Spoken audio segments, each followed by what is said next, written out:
ये जो आज की टॉपिक है, ये टॉपिक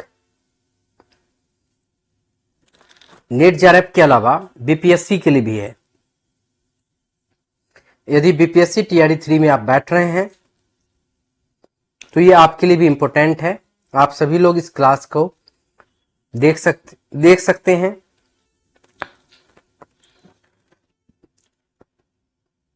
इसका कंटेंट इवन एस्टेट के लिए भी इंपॉर्टेंट है, बीपीएससी के लिए भी इंपॉर्टेंट है और नेट जेआरएफ के लिए भी इंपॉर्टेंट है। तो आप सभी लोग जरा ध्यान से इस बैच को देखेंगे। आप सभी लोगों के लिए इंपॉर्टेंट सेशन है। एक बार आप गौर से देखेंगे, बहुत अच्छा फील होगा। और यहां से एक दो क्वेश्चन तो हमेशा से रहा है, तो ये आप मान के चले कि फिर क्वेश्चन यहां से रहेगा, इसलिए आप इसको जरा ध्यान से देखिए। बहुत ही इंपॉर्टेंट टॉपिक है जो भी मैं स्टार्ट करने वाला हूं।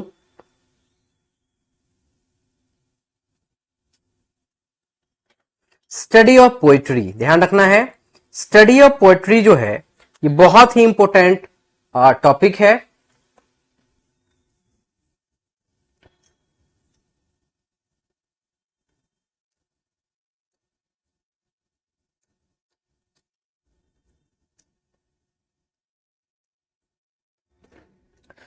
Very good evening to all of you. ये टॉपिक आप सभी लोगों के लिए इंपॉर्टेंट है, चाहे आप नेट जेआरएफ की तैयारी कर रहे हो, चाहे आप एस्टेट की तैयारी कर रहे हो, चाहे आप बीपीएससी टीआरई 3 में बैठने वाले हैं। ये जो टॉपिक स्टार्ट की गई है ये क्रिटिसिज्म का है और मुझे लगा कि आप लोगों के साथ भी जो है शेयर कर दिया जाए। तो आइए कुछ इंपॉर्टेंट फैक्ट्स को पहले जानते हैं। मैथ्यू अर्नोल्ड, ये जो Victorian poet as well as critic थे, नॉर्मली इन्हें फादर ऑफ मॉडर्न क्रिटिसिज्म कहा जाता है। कुछ लोग इन्हें क्रिटिक भी कहते हैं, इन्हें आलोचकों के आलोचक भी कहा जाता है। मैथ्यू अर्नोल्ड का जन्म 1822 में हुई और 1888 ईस्वी में इनकी डेथ हो गई। Was a 19th century British poet and critic. इन्हें सेज पोएट भी कहा जाता है, फादर ऑफ मॉडर्न क्रिटिसिज्म भी कहा जाता है। इनकी फेमस वर्क में जो नाम आता है उसका नाम है द स्कॉलर जिप्सी। ये द स्कॉलर जिप्सी था, इन्होंने अपने दोस्त के जीवन पर लिखा था, लाइफ ऑफ क्लाउ। ये जो वर्क लिखा गया था, ये वर्क लिखा गया था लाइफ ऑफ क्लाउ। इनके एक दोस्त थे क्लाउ, उनके जीवन पर जो है इन्होंने ये लिखा था लाइफ ऑफ क्लाउ। और डेथ ऑफ क्लाउ जो लिखा था उसका नाम था थायरिसिस। डोबरविच इनकी एक बहुत ही बेहतरीन पोएम है जिसका पहला लाइन आप देखेंगे, the sea is tonight, the sea is calm tonight. ये डोबरविच इनके फादर के डेथ के बाद लिखी गई थी, ये भी याद रखना है। ये डोबरविच इनके पिताजी के डेथ के बाद लिखी गई थी। ये सब क्वेश्चन आपसे पूछा जाता है। डोबरविच जो है लिखा गया था इनके पिताजी के डेथ के बाद।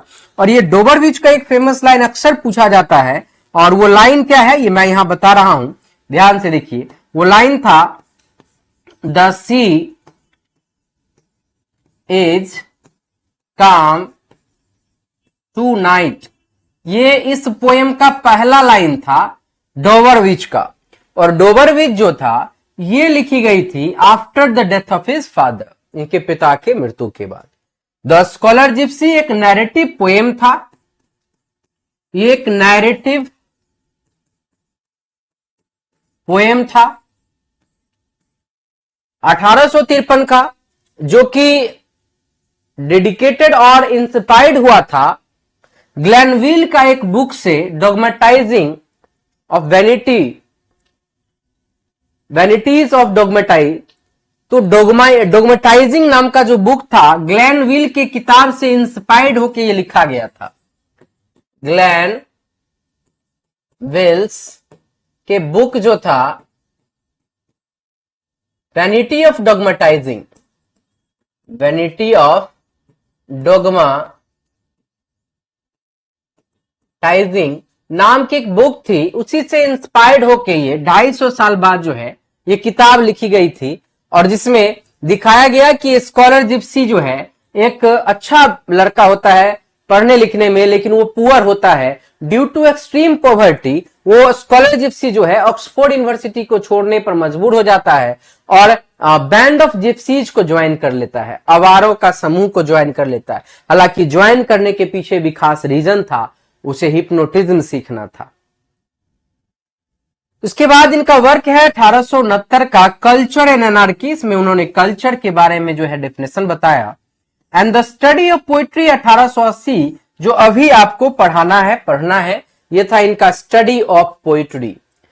इनमें अर्नोल्ड का ये किताब का नाम भी याद रखिएगा। स्टडी ऑफ पोइट्री में इन्होंने डिफाइन किया है पोइट्री को कि व्हाट इज पोइट्री, पोइट्री क्या है।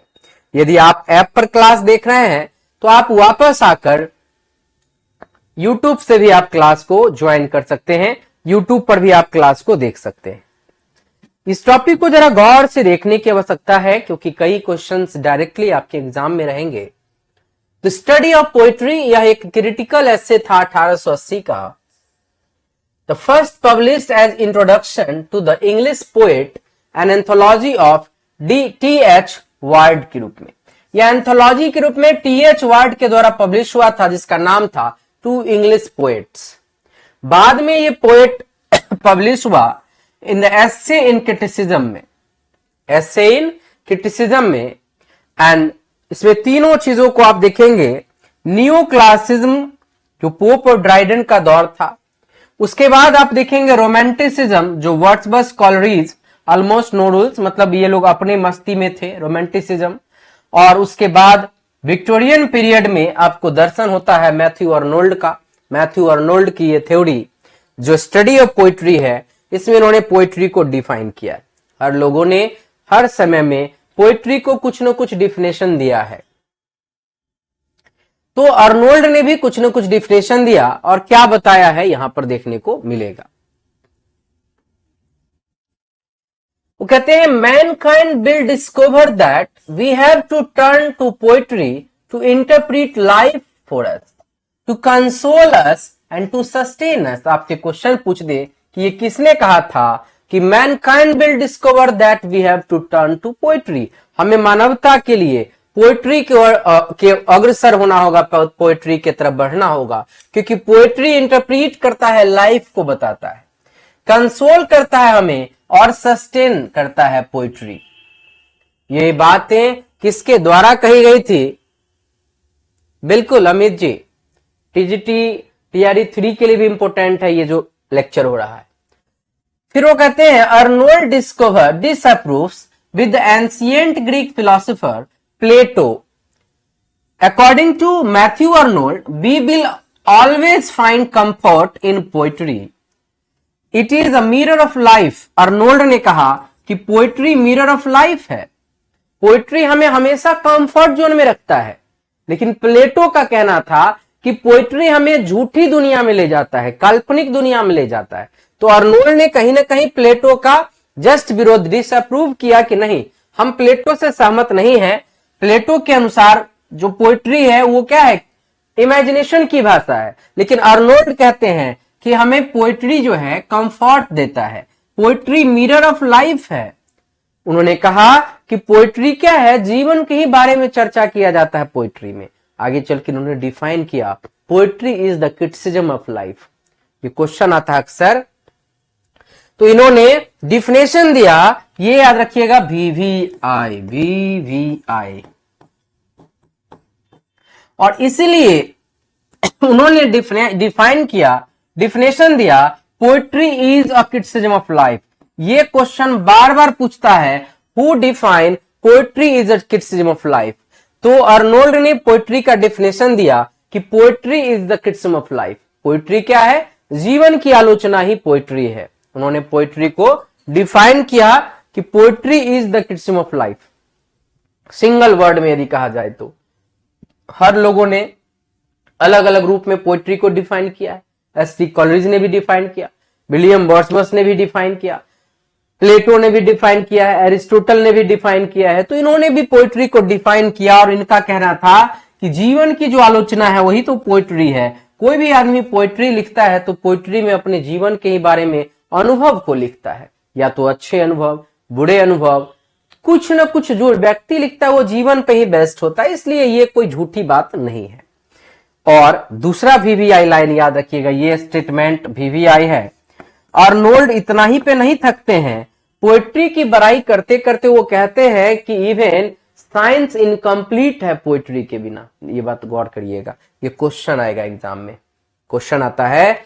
उन्होंने कहा साइंस, रिलीजन और philosophy is incomplete without poetry. ये क्वेश्चन आपसे पूछा जाएगा, ये वाला वीवीआई है, याद रखिएगा। पहला कि पोएट्री को उन्होंने डिफाइन कैसे किया, तो poetry is a criticism of life, ये डिफाइन किया है। आप लोग कमेंट में एक बार लिख दीजिए तो पोएट्री क्या है, what is poetry according to Arnold. तो अर्नोल्ड के अनुसार पोएट्री क्रिटिसिज्म ऑफ लाइफ है, जबकि एरिस्टोटल के अनुसार poetry is an art of imitation है। अर्नोल्ड एरिस्टोटल कहते हैं कि पोएट्री जो है आर्ट ऑफ इमिटेशन है, जबकि अर्नोल्ड कहते हैं poetry is a criticism of life. फिर वो कहते हैं साइंस, रिलीजन और फिलॉसफी ये तीनों इनकम्प्लीट है, किसके बिना, तो बिना पोएट्री के। ये बात भी आप दोनों बात इंपॉर्टेंट है, याद रखिएगा। कुछ देर बाद यहां से आपको रिलेटेड क्वेश्चन दिखाऊंगा कि कैसे क्वेश्चन पूछा जाएगा। इतना ही नहीं, वो जब पोएट्री के बारे में चर्चा कर रहे थे, पोएट्री को डिफाइन कर रहे थे, तो उन्होंने पोएट्री के 3 एस्टिमेट्स बताए। मानव, सबसे पहली बात कि पोएट्री को उन्होंने ओवरऑल क्या कहा कि poetry is the mirror of life है। पोएट्री कुछ नहीं है जो मानव अपने जीवन में अनुभव करता है और किसी किताब में वो लिखता है पोएट्री, तो वही उसके जीवन का जो है मिरर होता है, अपने जीवन के बारे में अच्छा और बुरा चीज को वो लिखता है। तो व्यक्ति जो होता है उसके 3 एस्टिमेट होते हैं। एक होता है पर्सनल एस्टिमेट, ये क्वेश्चन याद रखिएगा। अर्नोल्ड के अनुसार कितने एस्टिमेट्स हैं पोएट्री के या व्यक्ति के कहिए, तो 3 एस्टिमेट्स इन्होंने वर्णन किया। पहला हिस्टोरिकल एस्टिमेट, दूसरा पर्सनल एस्टिमेट एंड तीसरा रियल एस्टिमेट। इन्होंने ये 3 एस्टिमेट्स का चर्चा किया। पहला उन्होंने हिस्टोरिकल एस्टिमेट दिया। Historical estimate, analysis of poem based on historical importance affects study of ancient poet. और ये जो है एंशिएंट पोएट को अफेक्ट भी किया हिस्टोरिकल एस्टिमेट। जैसे बियोवुल्फ, उसकी भाषा क्या थी, वेस्ट सेक्शन, क्या था, वेस्ट सेक्शन जो है की भाषा थी बेवुल्फ की। बेवुल्फ एक ओल्ड, सबसे पुरानी जो है पोएम है। अब ये बात इतना डीपली जो है ये नहीं समझ रहे होंगे आप कि क्या करें, analysing a poem based on historical importance. इसका मतलब हुआ कि कोई किताब पोएम लिखा है, उस पोएम को आप समझ सकते हैं कैसे, हिस्टोरिकल पोएम के आधार पर, कि उनसे पहले और कोई फेमस यदि कोई अच्छा इतिहास में रहा है पोएट, तो उनके पोएम को पढ़िए और वर्तमान आदमी के पोएम को पढ़िए और दोनों को कंपेयर कर लीजिए। हालांकि आगे चलकर अर्नोल्ड ने इस कंपैरेटिव मेथड को टच स्टोन मेथड नाम दिया था। यह भी याद रखिएगा कि उन्होंने कहा हिस्टोरिकल मेथड क्या है, तो कोई किताब यदि आपका दोस्त लिखा है और आप चाहते हैं कि ये किताब में जो ऑथेंटिसिटी कितना है, तो उसके लिए आप एनालाइज कर लीजिए। किसके आधार पर, हिस्टोरिकल इंपोर्टेंस के आधार पर, कि उनके पहले, तुम्हारे दोस्त के पहले जो कोई आदमी लिखा हुआ है इतिहास में, उसके पोएम को पढ़िए और इनके पोएम को पढ़कर दोनों पोएम को कंपेयर कर लीजिए और जो रिजल्ट निकलेगा वो बेस्ट निकलेगा। इसे ही हम हिस्टोरिकल एस्टिमेट कहते हैं। और ये जो कंपेयर करने वाला तरीका है, इसको उन्होंने अब आगे चलकर हम बताएंगे भी, इस कंपेयर को उन्होंने कहा टच स्टोन मेथड। क्या कहा, टच स्टोन मेथड कहा। ये हम आगे चर्चा भी करेंगे आपको। और इस मेथड को उन्होंने कहा टच स्टोन मेथड। क्या कहा कि ये जो है टच स्टोन मेथड है। कीडी एजुकेशन ऐप पर भी चल रहा है ये क्लास, नेट जैब वाले के साथ केवल ये चल रहा है। ये बैच अभी जो चल रहा है वो नेट जैब वाले के बैच में वो दिख रहा होगा, नेट जैब वाले जो लोग हैं उनके बैच में दिखाई दे रहा होगा।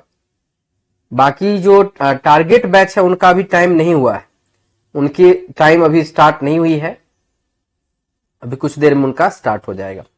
तो कहते हैं इसे हम लोग क्या कहते हैं, टच स्टोन मेथड कहते हैं। टच स्टोन मेथड कहते हैं ये कंपेयर करने वाला। खैर इस बात को और शुद्ध देहाती भाषा में हम आपको समझाते। कोई आदमी आपसे कर्जा मांगने आता है या आप बैंक से लोन उठाते हैं, गौर से समझिएगा। बैंक से जब आप लोन लेने जाते हैं तो आप देखिएगा वहां पर उसका सिविल स्कोर चेक किया जाता है। सिबिल स्कोर क्यों चेक किया जाता है?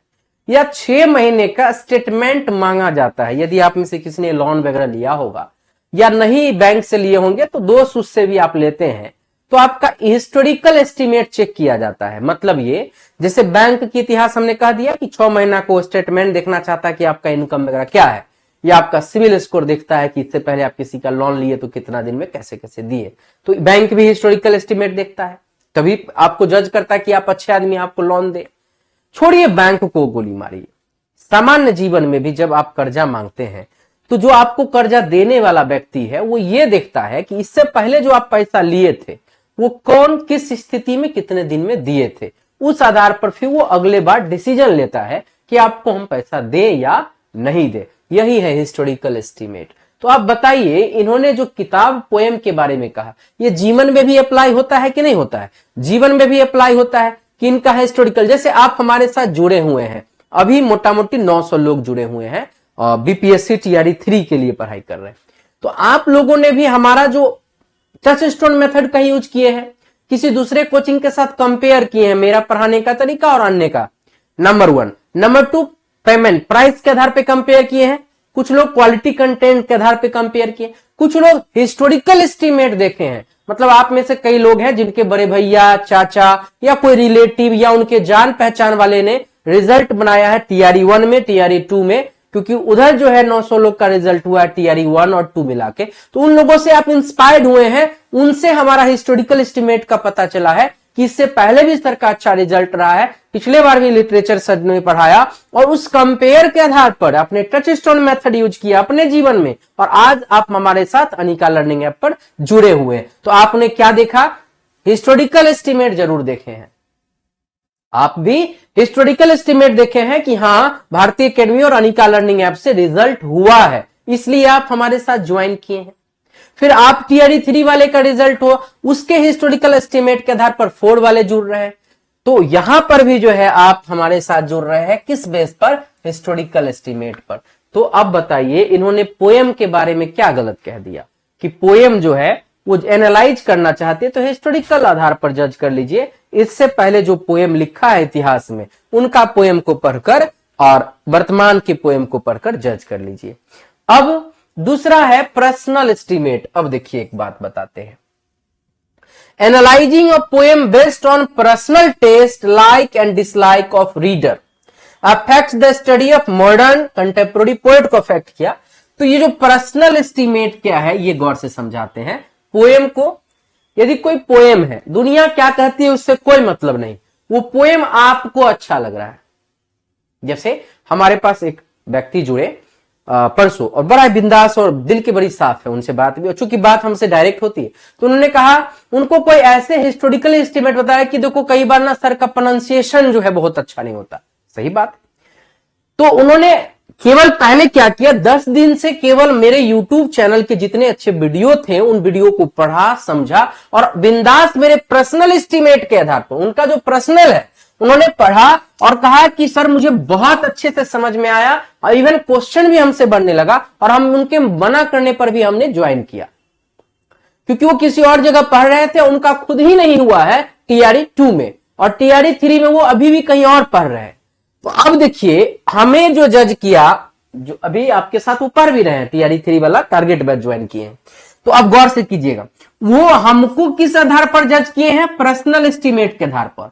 और उन्होंने अपने ही सीनियर को एस्टीमेट कौन सा लगाया? Historical estimate. क्या उन्होंने दिमाग लगाया?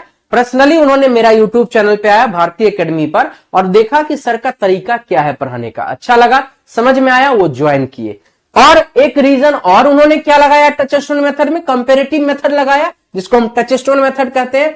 उन्होंने क्या किया? उन्होंने खत से हिस्टोरिकल मेथड लगाया कि इतना ही ज्यादा ये अच्छे हैं, तो टीआरई 2 में उनका तो खुद नहीं हुआ था, उनके सीनियर जो इनको मना कर रहा था यहां लेने से। अब देखिए, एक जगह उन्होंने हिस्टोरिकल मेथड लगाया, एक जगह एस्टीमेट कौन सा लगाया? पर्सनल। तो व्यक्ति को हम जज हिस्टोरिकल एस्टीमेट से भी करते हैं, पर्सनल एस्टीमेट से भी करते हैं। खैर ये तो भाषा की बात हुई, नॉर्मल सेंस में चलते हैं। कई बार आपके ऐसे कुछ खास मित्र हैं जो मजबूरी बस पिछले बार आपकी पैसा लिया, नहीं लौटा पाया, लेकिन आप निजी तौर पे जानते हैं कि वो आदमी बहुत ईमानदार है, है ना, मानव जीवन में आते हैं। क्योंकि हमने क्या कहा, अर्नोल्ड सीधे सीधे कह रहे हैं कि it is a mirror of life. Poetry क्या है, मिरर ऑफ लाइफ है। पोइट्री क्या है, poetry is a criticism of life है। तो ओवरऑल जिंदगी को ही समझना मेन जरूरी है पोइट्री को समझने के लिए। तो अर्नोल्ड फिर क्या कहते हैं, हम अभी क्या समझा रहे थे कि जैसे कोई दोस्त है आपका, वो दोस्त को पर्सनली आप जान रहे हैं, दुर्भाग्यवश मजबूरी बस पिछले बार भी पैसा आपसे लिया था, वो दे नहीं पाया अभी तक, लेकिन आज फिर से वो उसे मेडिकल इमरजेंसी पड़ गया है। आप बिना एस्टिमेट देखे, उनका हिस्टोरिकल एस्टिमेट क्या कह रहा है कि भाई बेचारा अभी तक नहीं लौटा पाया, लेकिन पर्सनली आप जान रहे हैं कि ये आदमी ईमानदार है, चाहे जान बेच के ही होगा लेकिन वो दे देगा जरूर। पर्सनली आधार पर आप उसको दोबारा से पैसे देते हैं, पर्सनल एस्टिमेट के आधार पर, क्योंकि आप निजी तौर पर उनको जान रहे हैं, आपको पसंद है वो व्यक्ति और आपको अच्छे से पता है ये व्यक्ति ईमानदार है, आज मजबूर भले है, वो पैसा जरूर लौटा देगा। तो आपने दोबारा दिया किस आधार पर, पर्सनल एस्टिमेट के आधार पर। तो कोई भी किताब को हम पर्सनल आधार पे भी पढ़ते हैं, हमें अच्छा लग गया, हो सकता है दूसरे को अच्छा नहीं लगे। देखिए गौर से देखिएगा, ये सब जो है ना क्रिटिसिज्म पेपर आमतौर पर आम आदमी को समझ में नहीं आता है। खासकर आप यूट्यूब की दुनिया में जब एंट्री करेंगे तो हर तरह से लोग अलग अलग तरीके से समझाएंगे, लेकिन जो मैं कोशिश कर रहा हूं समझाने का, वो मैं अपना बेस्ट दे रहा हूं कि आप ऐसे समझ सकते हैं ये पोएम की बात हो रहा है, जीवन की भी बात हो रही है। क्योंकि ओवरऑल अर्नोल्ड ने कहा कि पोएट्री क्या है, जीवन ही तो है। अब तीसरा है रियल एस्टीमेट क्या होता है। अब रियल एस्टीमेट क्या है, जो उसमें फैक्ट क्या है, चीजें क्या है। तो रियल एस्टीमेट आप एंजॉय करेंगे, जैसे अभी आप जुड़े हैं, जिनकी रिजल्ट होगी, जो खुद पढ़ रहे हैं, अनिका लर्निंग ऐप पे पढ़ रहे हैं, उनको जो समझ में आ रहा है, उनको जो क्वेश्चन बन रहा है, वो रियल एस्टीमेट को क्या कर रहे हैं, एंजॉय कर रहे हैं। अभी आप ये थ्योरी पढ़ रहे हैं, कुछ ही देर बाद ऑब्जेक्टिव मैं लेके आऊंगा इसी थ्योरी का, जब बनने लगेगा तो आप क्या होंगे, रियल एस्टीमेट में कि वाओ अभी तो हम पढ़े हैं, अब तो बनने लगा है, यही बात तो क्वेश्चन में आएगा। तो ये रियल एस्टीमेट होता है किसी भी मनुष्य का। हिस्टोरिकल एस्टीमेट, पर्सनल एस्टीमेट के अलावा रियलिटी भी कुछ होता है। रियलिटी ये है बेचारा ईमानदार है, जैसे कर्जा ही देने की बात हो रही थी, ईमानदार है लेकिन मजबूरी है उसकी कि वो लौटा नहीं पा रहा है आपको, और इसलिए हिस्टोरिकल एस्टीमेट खराब जा रहा है, पर्सनली आप जान रहे हैं। आइए रियल एस्टीमेट क्या होना चाहिए, तो ये अनबियास्ड होना चाहिए। क्या होना चाहिए, इसमें कोई पक्षपात नहीं होना चाहिए मेरे भाई। अब जैसे अभी आप पढ़ाई कर रहे हैं अनिका लर्निंग ऐप पर, भारतीय एकेडमी पे, अभी टीआरई 3 के एग्जाम आप देंगे 10 जून को, उसके बाद जो रिजल्ट आएगी, उसके बाद जो आपको दिखेगा, एक तो दिखना अभी से स्टार्ट हो गया जब पढ़ रहे तो, लेकिन रिजल्ट हो जाने के बाद पूर्ण एंजॉय कर पाएंगे आप रियल एस्टीमेट का, कि हाँ सर ने जो पढ़ा है वो डायरेक्टली एग्जाम में आया है। तब जो आप किसी को हमारा मतलब मूल्यांकन, हमारे ऊपर जो आप क्रिटिसिज्म करेंगे, आलोचना, कमेंट करेंगे या कंप्लीमेंट देंगे, वो रियल वाला होगा। Read with an open eye, और कहते हैं रियल एस्टीमेट में read with the open eye, अच्छे को अच्छे कहो, don't be blind to be fault, और यदि कोई अपना भी है उसमें यदि कोई खामी है, कोई गलती है, तो उसको छिपाना नहीं है, उसको बताना है कि इसमें खामियां हैं। फिर वो कहते हैं there should be a kind of objectivity, कि किताब यदि आप पढ़ रहे हैं तो आपको एक उद्देश्य होना चाहिए। मैं पढ़ा रहा हूं, मेरा एक उद्देश्य है कि लोगों को समझ में आ जाना चाहिए कि अर्नोल्ड साहब क्या कह रहे थे। मेरा एक उद्देश्य है कि आज का इस लेक्चर से यदि अर्नोल्ड का क्वेश्चन आएगा तो इसी से आएगा, इससे बाहर नहीं आएगा। मेरा उद्देश्य है, आपका उद्देश्य है कि आप या तो नेट जेआरएफ का फाउंड ये देख के, या अभी आपको लिटरेचर पढ़ना है, इसलिए आप आए हैं कि इस चैप्टर को इसलिए पढ़ना है कि अभी जो एग्जाम में क्वेश्चन आएगा तो हमसे बन जाना चाहिए। तो वो कहते हैं कि पढ़ने के समय हमारा एक उद्देश्य होना चाहिए। फिर will help to understand actual birth of work, और रियल एस्टीमेट जो होता है ये हमें हेल्प करता है किसी भी किताब के एक्चुअल बर्थ को समझने में, एक्चुअल वैल्यू को समझने में। किसी के रियल एस्टीमेट के आधार पर, मान लो 11,000 12,000 सब्सक्राइबर देख के आप हमें जज नहीं कर सकते हैं। आप ये जज नहीं कर सकते हैं उसका 10 मिलियन व्यू फॉलोअर सब्सक्राइबर है, नहीं। हो सकता है वो स्पॉन्सरशिप पैसा लगा के सब्सक्राइबर खरीद लिए हो, तो सब्सक्राइबर बढ़ाने का अलग अलग तजुर्बा है, शॉर्ट्स बना के लोग सब्सक्राइबर बढ़ा रहे हैं, लेकिन ये कभी रियल बेस नहीं हो सकता है कि केवल सब्सक्राइबर देख के आप रियल एस्टीमेट का पता कर लेंगे, नहीं कर सकते। आप केवल रियल एस्टीमेट का पता तब करेंगे, एक्चुअल बर्थ तभी पता करेंगे जब इस चैनल पे आके आप लेक्चर को देखेंगे, सुनेंगे, पढ़ेंगे, समझेंगे, तब समझ में आएगा कि हाँ नॉलेज का है, चीजें ज्ञान है, फैक्ट है, ऐसे समझाते हैं, तभी आप मेरा रियल एस्टीमेट दे सकते हैं। तो अर्नोल्ड कहते हैं मानव जीवन के लिए भी कि 3 एस्टीमेट्स होते हैं। कितने?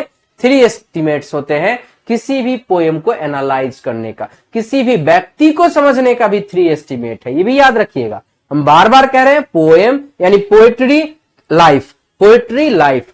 ओवरऑल आर्नोल्ड का कॉन्सेप्ट भी था आर्ट फॉर लाइफ से, कभी हम लोग आगे चलेंगे और जिक्र करेंगे।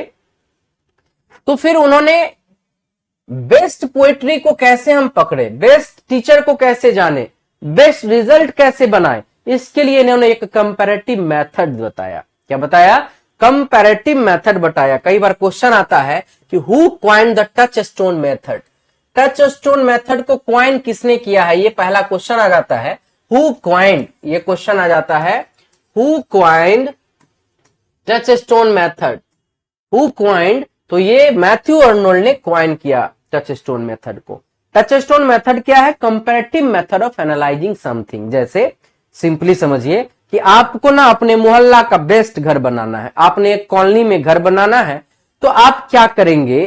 तो अर्नोल्ड कहते हैं आपको उस कॉलोनी का सबसे अच्छा घर को देखना होगा और सबसे खराब घर को भी एक बार देखना होगा कि इस घर को लोग खराब क्यों कह रहे हैं, और उस एरिया का, उस कॉलोनी का सबसे बेस्ट घर कौन सा है, उसकी क्या मटेरियल है, उसको लोग ऐसे बेस्ट क्यों कह रहा है। और तब बेस्ट वाले घर के साथ अपना घर को जब आप बनाइएगा कंपेयर करते हुए, तब उस बेस्ट वाले घर से भी ज्यादा अच्छा आप बना पाइएगा। आप अपनी कमी को ढूंढ पाइएगा कि घर में हम क्या कमी नहीं रहने देना है, उस घर में क्या कमी था, तो आप बेस्ट वर्क यानी बेस्ट बिल्डिंग दे सकते हैं। और इसी कंपैरेटिव मेथड को क्या कहते हैं? टच स्टोन मेथड कहते हैं। इवन हम लोग कपड़ा खरीदते हैं, आप कोर्स खरीदे हैं, हर्षित राज जी आप देखेंगे स्क्रीन पे नंबर चल रहा होगा, उससे आप कॉल कर सकते हैं आफ्टर क्लास। क्लास ऑलमोस्ट 11 साढ़े 11 बजे के बाद छुट्टी होती है, तो आप बात कर सकें, वो भी डायरेक्टली बात होगी। मैं बार बार ये कह रहा हूं कि जब भी आप दोनों नंबर से बात होगी तो मुझसे डायरेक्ट बात होगी, और टीचर का स्टूडेंट से डायरेक्ट बात होना जरूरी है अच्छे से समझने के लिए और कोरिलेशन के लिए। तो खैर, अब आशा करते हैं कि ये मेथड अच्छे समझ में आ गया होगा। ऑब्जेक्टिव क्वेश्चन आएगा तो सीधे सीधे याद रखिएगा, कंपैरेटिव मेथड है ये। क्या है?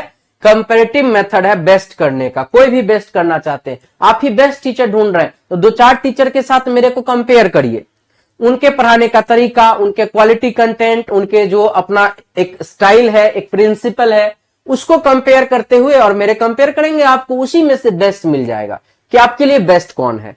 उसी तरह ये अर्नोल्ड साहब ने बताया कि बेस्ट पोएट्री को जानना है तो 2-4 अच्छे पोएट का वर्क को पढ़िए और एनालाइज कीजिए। To analyse the standard of poem, कोई भी पोएम का स्टैंडर्ड को एनालाइज करना चाहते हैं तो आपको फॉलो करना होगा touch stone method. Touchstone method किसने दिया है? मैथ्यू अर्नोल्ड ने। खैर, classical poems please us at all times, वो कहते हैं प्लीज का मतलब खुश कर देना। क्लासिकल पोएम हमेशा हमें खुशी देती है, चाहे वो किसी भी एज के हों, किसी भी प्लेस के हों, किसी भी टेस्ट के हों, hence they are all sublime. अच्छा, सबलाइम का मतलब जानते हैं क्या होता है? ग्रेटनेस।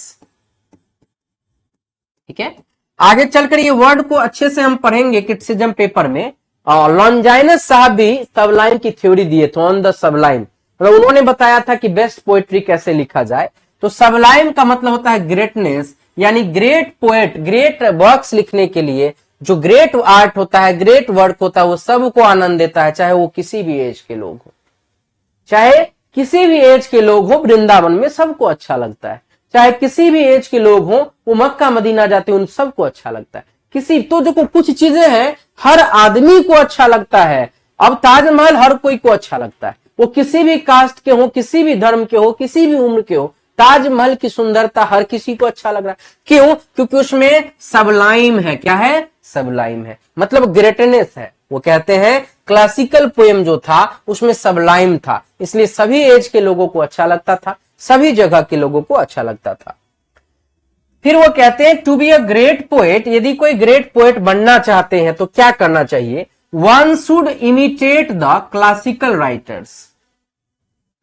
क्लासिकल राइटर का मतलब होता है पुराने राइटर, ग्रेट राइटर को फॉलो करना चाहिए। देखिए मेरे भाई, अभी हमने क्या कहा कि यदि आप अपने मोहल्ला में अच्छा घर बनाना चाहते हैं तो आपको उस मोहल्ले का अच्छा घर को तो फॉलो करना होगा। यदि आप अच्छा आदमी बनना चाहते हैं तो अच्छे लोगों को फॉलो करना होगा, अच्छे लोगों का जो रूटीन है उसको ध्यान देना होगा। तो यहां पर भी बताते हैं अर्नोल्ड साहब कि यदि कोई ग्रेट राइटर बनना चाहता है तो उसे ग्रेट इमिटेट का मतलब नकल करना चाहिए। किसको? क्लासिकल राइटर को। कैसे इमिटेट करना चाहिए? तो वो कहते हैं इमिटेट करना चाहिए उनके बारे में जानकर, उनको पढ़कर, उनको फॉलो करके कि उन्होंने अपने जीवन में क्या क्या कैसे लिखा है। और यही मेथड को उन्होंने बेसिकली क्या कहा?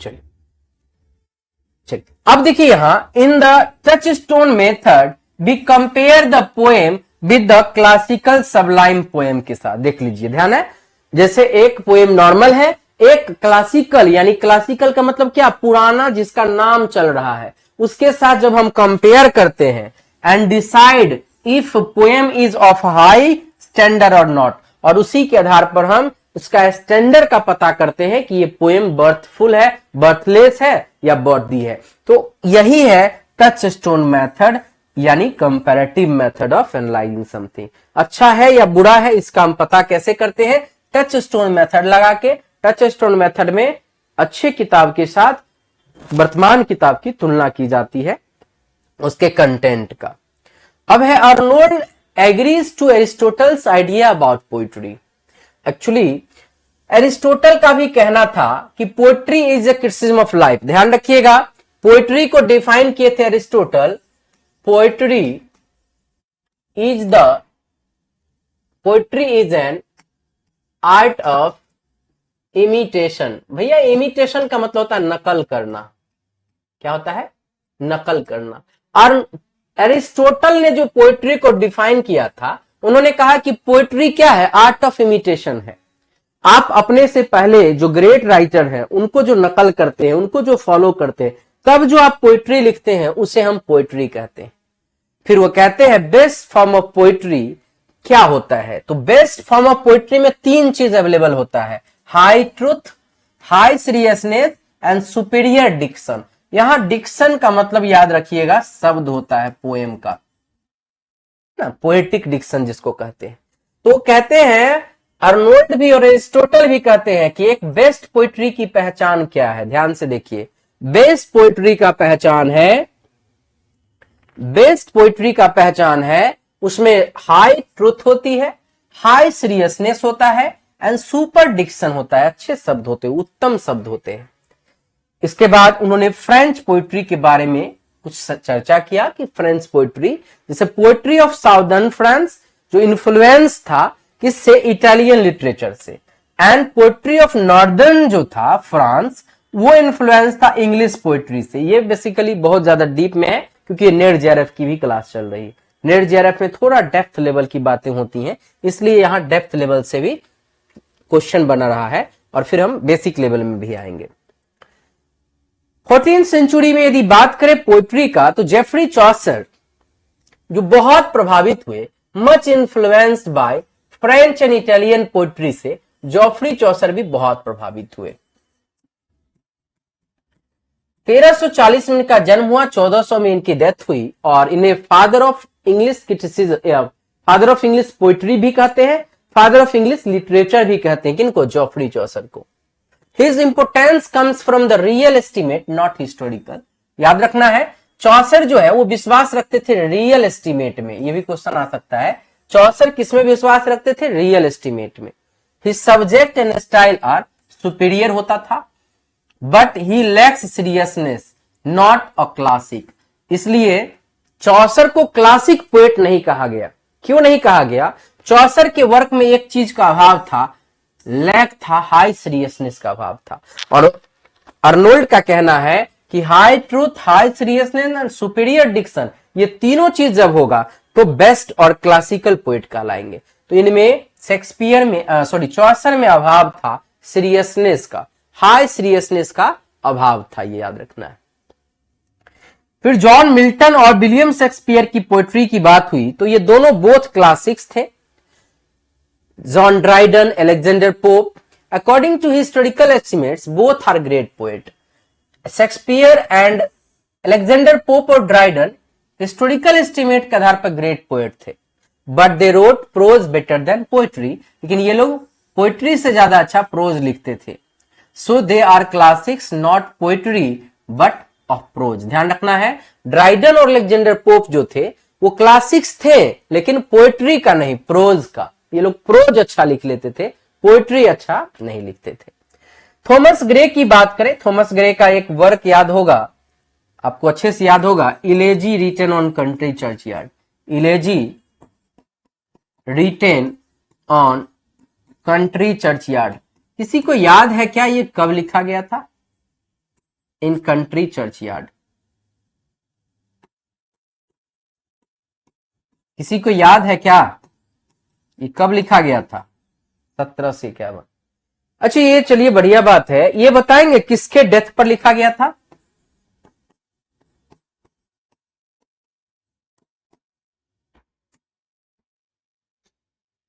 नेट जेआरएफ की क्लास कर रहे हैं या बीपीएससी की कर रहे हैं तो आपको जवाब आना चाहिए कि थॉमस ग्रे ने जो लिखा था elegy written on country churchyard, ये किसके डेथ पे लिखी गई थी?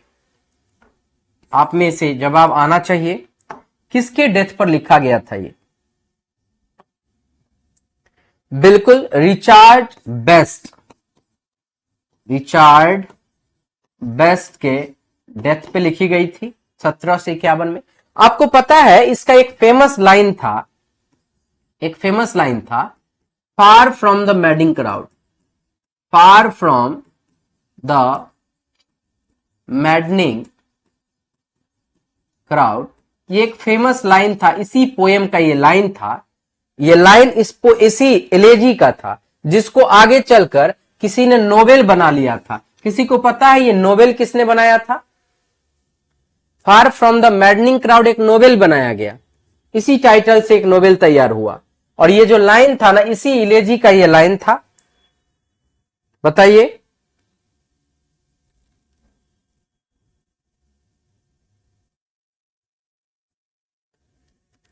बिल्कुल सही राजा जी, थॉमस हार्डी। इसको किसने ले लिया?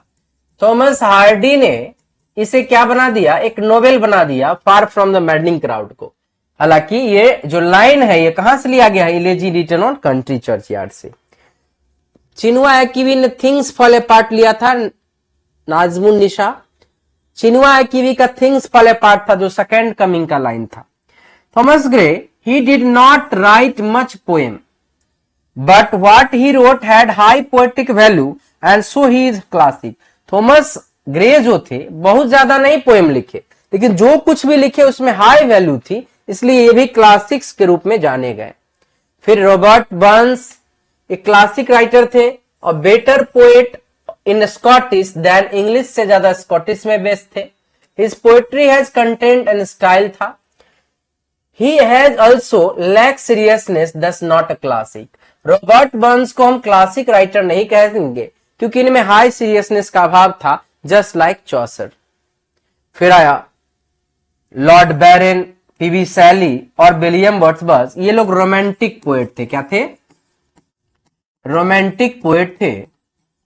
इनकी यदि बात करें तो Arnold does not evaluate them because, Arnold ने रोमांटिक पोएट को इवेल्युएट नहीं किया। क्यों नहीं किया? क्योंकि they are closer to his age, क्योंकि रोमांटिक एरा और विक्टोरियन एरा में बहुत का अंतर नहीं था। विक्टोरियन एरा जो था वो था 1837 से 1901, ये विक्टोरियन एरा था। और रोमांटिक एरा जो था वो था 1798 से 1850। अब देखिए, इसलिए इन्होंने इवेल्युएट नहीं किया कि ऑलमोस्ट ये लोग कंटेम्पोररी थे। हालांकि thus he will have to personal bias, हो सकता था कि एक एज के कारण पर्सनल बियास होगा। Their poetry is of personal nature, उन्होंने साफ कहा कि रोमांटिक पोएट जो लोग थे वो उनके पर्सनल नेचर पे पोएट्री था। और खास बात ये थी कि जो रोमांटिक पोएट लोग था ये लोग प्रकृति के बारे में ही लिखते थे, नेचर के बारे में लिखते थे। अच्छा, एक बात यहां पर थोड़ा सा और बता दे कि अर्नोल्ड ने जो फेथ रखा था, अर्नोल्ड का जो स्टेटमेंट था वो था आर्ट फॉर लाइफ सेक। याद रखिएगा, ये कई बार क्वेश्चन आ जाता है। अर्नोल्ड का ये फेथ था, है ना, ये क्वेश्चन आता है कि अर्नोल्ड को किसमें फेथ था? आर्ट फॉर लाइफ सेक में। और एक है art for art sake. Art for art sake, ये किसका फेथ था? आर्ट फॉर आर्ट सेक ये किसका फेथ था? तो ये वाल्टर पीटर का फेथ था। किसका? वाल्टर पीटर का ये फेथ था। ये भी क्वेश्चन कई बार पूछ देता है। इसके अलावा अर्नोल्ड ने स्टडी ऑफ पोएट्री में कहा कि the future of poetry is immense. ये भी याद रखिएगा, अर्नोल्ड ने पोएट्री के बारे में कहा the future of poetry is immense. क्या कहा? फ्यूचर ऑफ पोएट्री इमेंस है। फ्यूचर जो है पोएट्री का बहुत इमेंस है, बहुत बड़ा है, विशाल है। अब आप यहां पर पहला क्वेश्चन का आंसर दे सकते हैं। ऑब्जेक्टिव के माध्यम से भी कई ज्ञान आपको मिलेगा। Arnold is capable of performing its dash. Arnold के अनुसार बेस्ट पोएट्री की विशेषता क्या है? According to Arnold, only the best poetry is capable of performing its dash। Answer बताइए। कुंदन, डीजी रोजेटी उसके फॉलोअर थे आर्ट फॉर आर्ट सेक के। हाँ, तो याद रखना है, अर्नोल्ड ने कहा कि only the best poetry is capable of performing it's task. अपने काम को केवल बेस्ट पोएट्री ही अच्छे तरीके से कर सकता है। दूसरा, according to Arnold poetry interprets life in dash ways. Poetry life को कितने तरीके से इंटरप्रीट करती है? 1, 2, 3, 4। अर्नोल्ड ने पोएट्री को कहा कि ये 2 तरह से इंटरप्रीट करती है। कौन कौन 2 तरह है, हम आगे चर्चा करेंगे। The first great principle of criticism emancipated by Arnold is dash. तो अर्नोल्ड ने पोएट्री के बारे में क्या कहा कि प्रिंसिपल ऑफ क्रिटिसिज्म है इंटरेस्टनेस।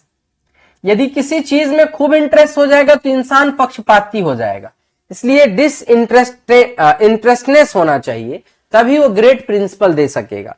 जब हम मान लो जज हैं, और जब हम जज हैं और हमारे नाती पोता भाई बहन यदि आ जाए तो हम सही से डिसीजन नहीं ले पाएंगे।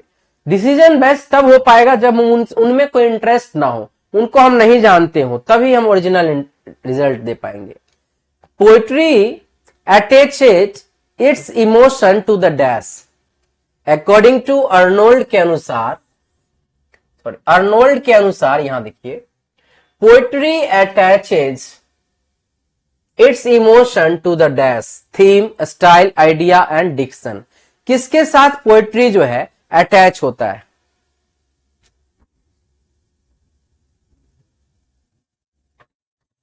बताइए। आइडिया के साथ। पोएट्री क्या है? जब हमारे जीवन में, हमारे मन में आइडिया आता है, डिक्शन नहीं, हमें आइडिया लिखना है। आइडिया जब आता है तो हम पोएट्री का रूप देते हैं। According to Arnold, the scantiest and frailest of classics in English poetry is dash. सबसे कम और फ्रेल कौन थे इनमें से? Gray, Pope, Burns, Milton. अभी चर्चा हो रहा था ना इन लोग के बारे में। सबसे फ्रेल कौन है इनमें से? सबसे frail according to Arnold, the scantiest मतलब कम मात्रा में, and frailest of classics in English poetry is dash, Gray, Pope, Burns. अभी हमने चर्चा किया था इनके बारे में, जिनका चर्चा था Thomas Gray. Whom did Arnold regard the high priest of prose and reason?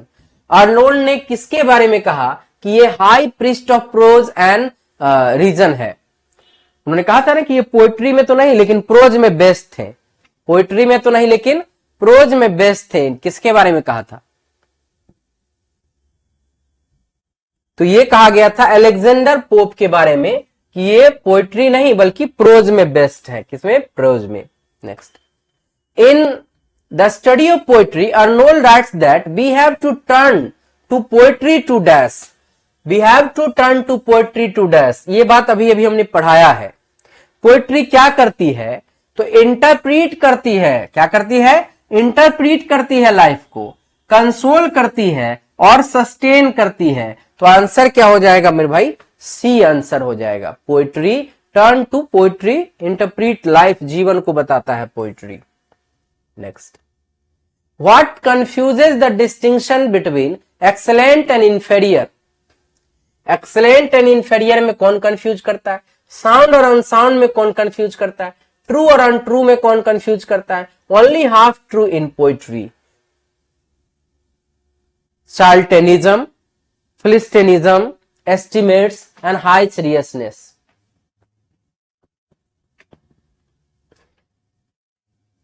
पता नहीं चलने देता है एक्सेलेंट और इंफेरियर में, साउंड एंड अनसाउंड में, ट्रू और अनट्रू में। वो क्या है जो नहीं पता चलने देता है? उसे हम कहते हैं चार्ल्टनिज्म। चार्ल्टनिज्म जो है ये साउंड अनसाउंड में पता कंफ्यूज कर देता है। The definition of poetry as initiated by Matthew Arnold is the study of poetry is dash. Poetry का डिफिनेशन उन्होंने कैसा दिया है, ये में से बताइए। बहुत बढ़िया है, 9 का आंसर आप लोग जरूर दीजिए। पोएट्री का डिफिनेशन अर्नोल्ड ने दिया था। अभी अभी हमने चर्चा भी किया है कि अर्नोल्ड ने पोएट्री को डिफाइन किया था। इसमें कौन सा डिफिनेशन अर्नोल्ड का है पोएट्री के? टीजीटी के लिए रोशन जी बिल्कुल देख सकते हैं, ये सभी जो है लिटरेचर पार्ट सभी में है, टीजीटी के लिए भी, पीजीटी के लिए भी है, इवन नेट जेआरएफ में भी पूछेगा।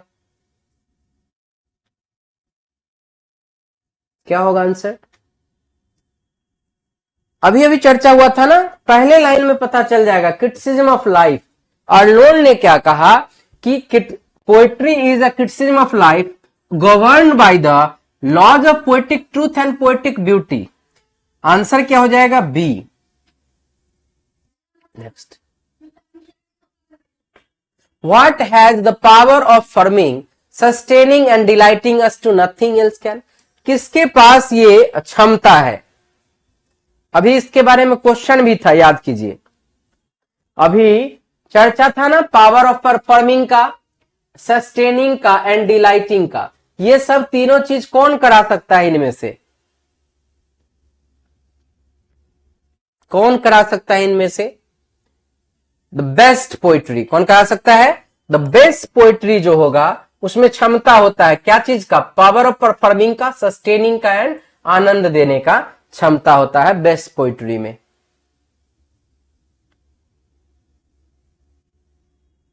क्रिटिसिज्म में नहीं, बेस्ट पोइट्री में। अर्नोल्ड डिफाइन पोइट्री को न किए हैं। Next, according to Matthew Arnold Chaucer is not one of the great classics. Chaucer को उन्होंने कहा ग्रेट क्लासिक्स नहीं था क्योंकि उनमें हाई सीरियसनेस का अभाव था। क्या चीज का अभाव था? हाई सीरियसनेस का अभाव था। तो आंसर क्या होगा? बताइए आंसर क्या होगा? His poetry does not transcend and efface the poetry of Catholic Christendom. His verse lacks eloquence and fluidity. His poetry lacks virtue of manner and movement. क्या होगा आंसर? तो सीधे सीधे उन्होंने कहा कि आंसर होगा ए, क्योंकि उनमें हाई सीरियसनेस का, लैक्स था ऑफ सीरियसनेस का अभाव था। किसका? सीरियसनेस का अभाव था। तो आंसर हो जाएगा A. According to Matthew Arnold poetry क्या है?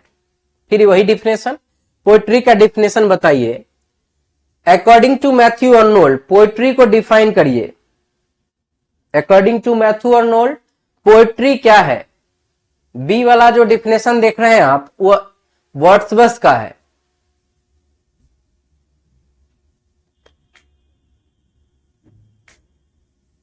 भारतीय academy Patna Telegram channel join कर लीजिए, उस पर भेज देंगे हम। तो आंसर हो जाएगा 12 का, लॉक कीजिए ए। क्या हो जाएगा? A. Poetry is a criticism of life, ये अर्नोल्ड ने कहा था poetry is a criticism of life. Question आ जाता है कि किसने कहा था poetry is the criticism of life? तो मैथ्यू अर्नोल्ड ने कहा था poetry is the criticism of life. Next, who is the father of English poetry? तो देखिए, फादर ऑफ इंग्लिश पोइट्री और फादर ऑफ इंग्लिश लिटरेचर दोनों हम किसको कहते हैं? आंसर बताइए। क्वेश्चन नंबर 13 का आंसर बताना है पुनीता सिंह जी। बी आंसर आप दे रहे हैं, किस क्वेश्चन का दे रहे हैं नहीं पता चल रहा है, तो एटलीस्ट 13 का लिखेंगे तो पता चलेगा, कई बार हौच पौच हो जाता है। 13 में आप सभी को पता है कि फादर ऑफ इंग्लिश लिटरेचर और फादर ऑफ इंग्लिश पोएट्री हम चौसर को कहते हैं। किसको कहते हैं? चौसर को कहते हैं। शेक्सपियर को हम ड्रामा के लिए काउंट करते भाई। कुंदन ठाकुर बिल्कुल सही आंसर आ रहा है। रंजन सिंह, निशा बिल्कुल। चौसर को हम फादर ऑफ इंग्लिश पोएट्री भी कहते हैं, फादर ऑफ इंग्लिश लिटरेचर भी कहते हैं। ये गलत है, चौसर को कहते हैं। In the study of poetry, Arnold puts a stress on dash in poetry. Study of poetry में अर्नोल्ड ने put a stress, किस चीज पर ज्यादा स्ट्रेस दिया है? ब्राइट ह्यूमर पर, हाई सीरियसनेस पर, सेंसुअसनेस पर, वांट ऑफ सीरियसनेस पर।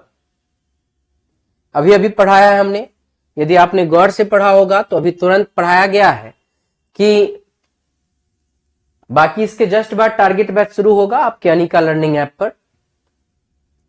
हाई सीरियसनेस क्या हो जाएगा आंसर 14 का?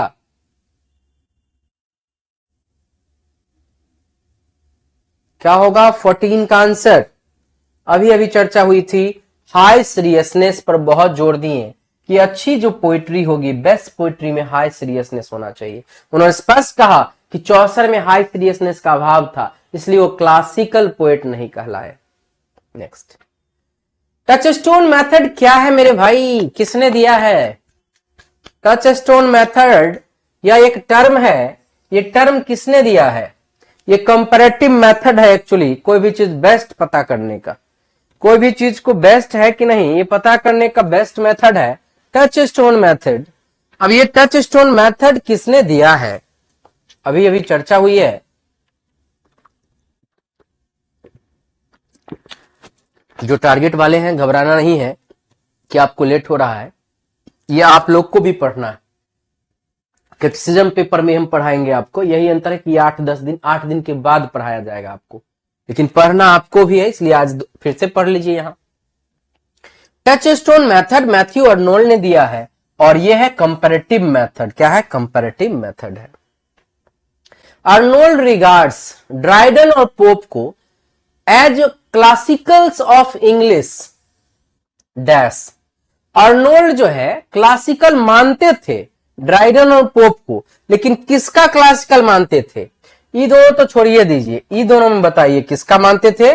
प्रोज का मानते थे, है ना। अभी अभी पढ़ाया गया है कि अर्नोल्ड रिगार्ड करते थे ड्राइडन और पोप को क्लासिकल प्रोज राइटर, है ना, इंग्लिश प्रोज राइटर।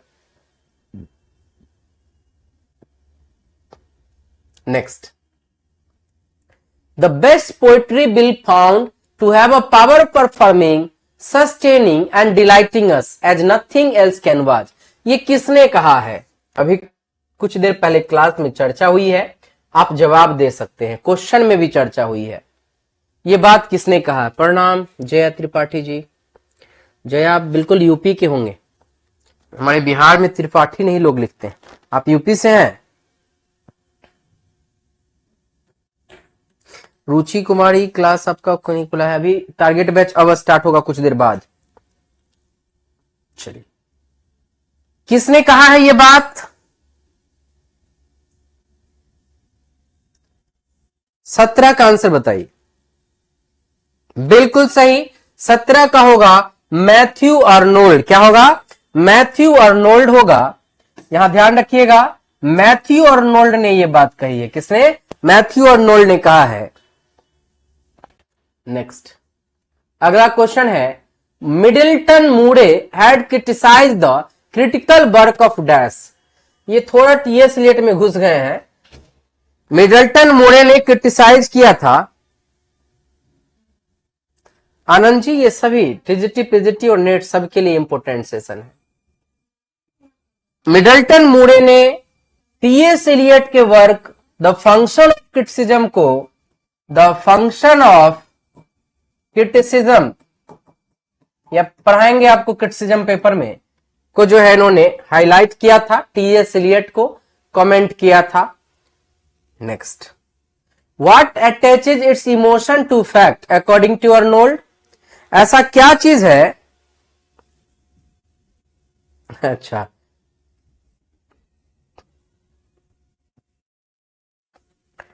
आइए, तो क्वेश्चन है what attaches its emotion to the facts according to Arnold.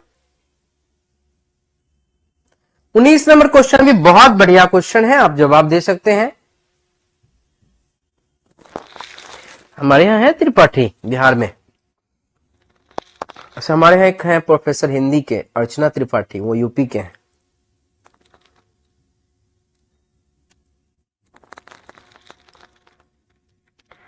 बिल्कुल सही आंसर है। उन्होंने कहा कि पोइट्री जो है ये क्या करती है, स्पेशली रिलीजन नहीं होना चाहिए। What attaches its emotion to fact is poetry. क्या होगा? Poetry. How should be conceive poetry as advocated by Arnold? Arnold ने जो समर्थन किया, पोइट्री कैसा होना चाहिए? Worthily and highly, highly and mighty, worthily and prayerful, mighty and powerful.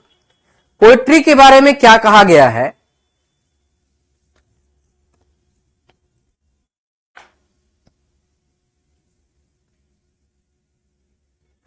क्या होगा आंसर?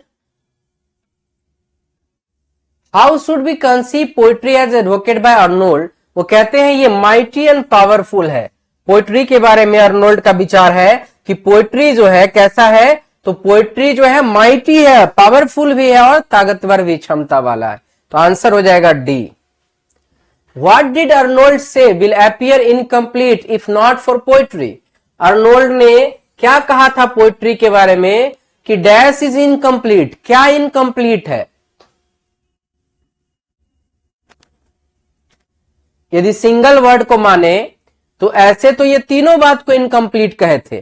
ध्यान रखिएगा, अर्नोल्ड ने रिलीजन, फिलॉसफी और साइंस तीनों को क्या कहा था कि ये तीनों इनकम्प्लीट है। ऐसे नॉर्मली देखा जाए तो हमने यहां पर दिखाया था,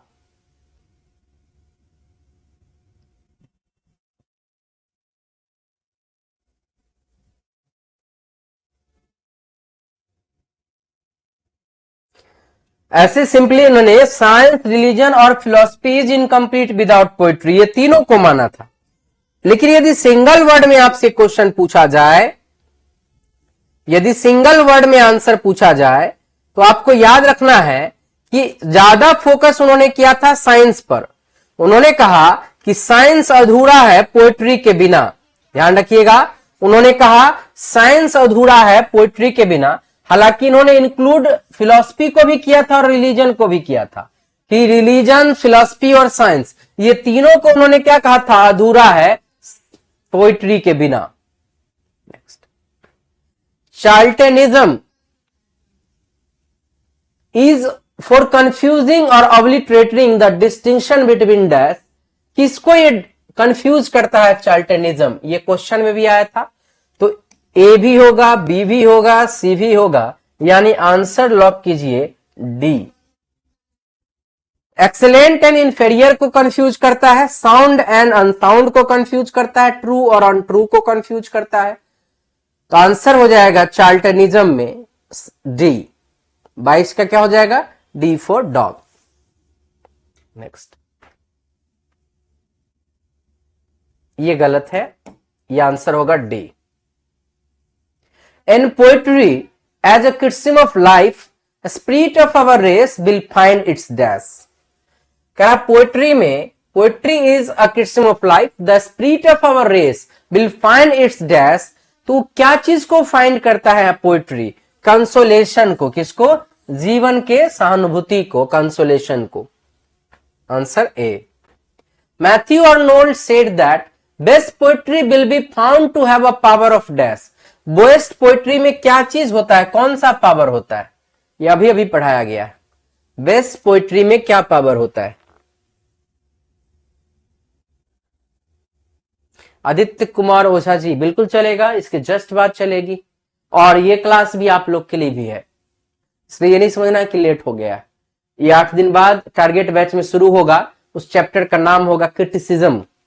तो फिर से आपको पढ़ना पड़ेगा ये चीजें। लेकिन वहां पर क्या है कि क्लास में और भी क्रिटिसिज्म, क्रिटिक को पढ़ेंगे, और आज चूंकि नेट का है तो केवल अर्नोल्ड को पढ़ रहे हैं आप। 24 का आंसर बिल्कुल सही आने लगा है। फॉर्मिंग, सस्टेनिंग एंड डिलाइटिंग बिल्कुल सही आंसर है। जिन लोगों का डी है, forming, sustaining and delighting best poetry की पहचान है। बेस्ट पोइट्री क्रिएशन करता है, सस्टेन करता है और आनंद भी देता है। आंसर डी 24 का जिन लोगों का बिल्कुल सही है। 25 का बताइए। The different kind of estimation propounded bye Arnold ने 3 एस्टिमेट दिया था मेरे भाई, अभी हमने जिक्र किया है कुछ देर पहले। वो कौन कौन एस्टिमेट था? ये भी आंसर आप दे सकते हैं, बिल्कुल दे सकते हैं। 3 एस्टिमेट्स कौन कौन सा है? Historical, personal, real, didactic, project and autotelic, personal, historical, complete, none of the above. Answer क्या होगा? जल्दी से जवाब दीजिए। 25 नंबर क्वेश्चन बहुत अच्छा क्वेश्चन है और आंसर बिल्कुल सही है।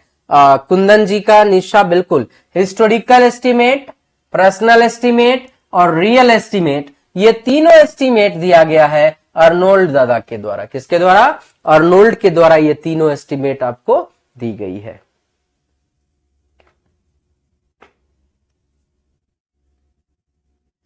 Arnold was the view that Chaucer's superiority is found in his dash. चौसर किस मामले में सुपीरियर थे? चौसर किस मामले में सुपीरियर थे? अपूर्वा, वेरी गुड, बहुत बढ़िया। इस सेशन को लाइक जरूर कीजिएगा मेरे भाई।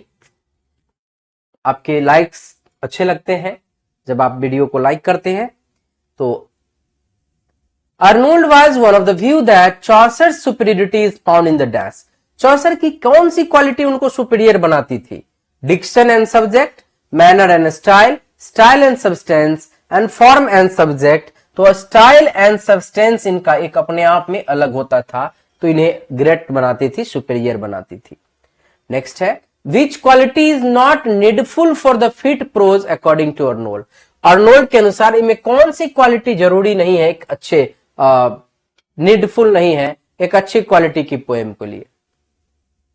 Precision, balance, regularity and exclusivity. क्या चीज नहीं जरूरत है, नीड नहीं है उस चीज की? Which quality is not needful for a fit prose के लिए, एक अच्छे बेस्ट प्रोज के लिए इसमें क्या चीज की जरूरत नहीं है? तो ये जरूरी नहीं है कि वो एक्सक्लूसिव हो। क्वालिटी होना चाहिए, रेगुलरिटी होना चाहिए, बैलेंस होना चाहिए, एक्सक्लूसिव होना ये जरूरी नहीं है बेस्ट पोइट्री को। Next, poetry is a criticism of life under the dash fixed for such a criticism. तो बताइए, under the dash fixed for such a criticism, तो क्या होगा? Under the conditions. क्या हो जाएगा आंसर? डी हो जाएगा, under the conditions fixed for the such criticism. Answer 28 नंबर क्वेश्चन भी बहुत इंपॉर्टेंट है आपका। 29, Arnold regards Dryden and Pope as a classical of English death. ये आपको दोबारा क्वेश्चन आ गया है, अभी अभी चर्चा किया गया था, तो इन्हें चर्चा किया गया था कि ये प्रोज के लिए जाने जाते हैं, इंग्लिश प्रोज के लिए जाने जाते हैं। And last one, in the age of Pope and Dryden Arnold regards dash as a unique poet के रूप में किसको रिगार्ड करते हैं? Age of Pope and Dryden के एज में अर्नोल्ड ने किसको यूनिक पोएट के रूप में रिगार्ड किए हैं? मिल्टन को, किट्स को, पोप को या ग्रे को? ये लास्ट क्वेश्चन है आज का, तो आंसर हो जाएगा ग्रे को। आपको याद होगा elegy written on country churchyard, इन्होंने वैल्यूएबल चीजों को लिखा। क्या लिखा? एकदम वैल्यूएबल चीजों को, इसलिए ग्रे को इन्होंने ज्यादा तवज्जो दिया है। वेट कीजिए, अनिका लर्निंग ऐप पर बस 5 मिनट में आपका टारगेट बैच शुरू हो जाएगा। क्योंकि ये बैच भी, ये जो सेशन था बीपीएससी के लिए भी इंपॉर्टेंट था, इसलिए थोड़ा मैं ज्यादा समय लेके पूरा 30 क्वेश्चन को कंप्लीट किया।